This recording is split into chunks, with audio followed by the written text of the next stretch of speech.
My channel.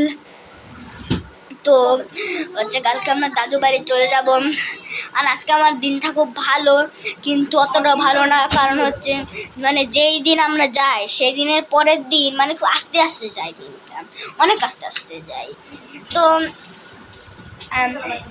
এই জন্য আমার আজকে আমি মানে কী করবো বুঝতে পারছি না। এদিকে দৌড়েছে, একবার ওদিকে দৌড়েছে, একবার এদিকে দৌড়াচ্ছে। তো হচ্ছে কালকে আমি যে দাদু বাড়ি যাবো, দাদু বাড়ি যে পাশেও ভিডিও বানাবো, এরপর হচ্ছে দাদু বাড়িতে ভিডিও বানাবো। আর মুরগির বাচ্চা আমি কিনেছি 5টা, 4টা মেয়ে, একটা ছেলে। এরপর আমি ওখানে ভিডিও বানাবো মুরগির বাচ্চার। আবার সঙ্গে আমি হচ্ছে আরও 4-5টা মুরগির বাচ্চা কিনা ভিডিও বানায় দেখাবো আপনাদের। হচ্ছে আপনারা কারা কারা হচ্ছে দাদু বাড়ি যাবেন, হচ্ছে কবে যাবেন, কালকে গেলে আমাকে কমেন্ট করে জানাবেন, আর আমার সঙ্গে গেলে কমেন্ট করে জানাবেন। আসসালামু আলাইকুম।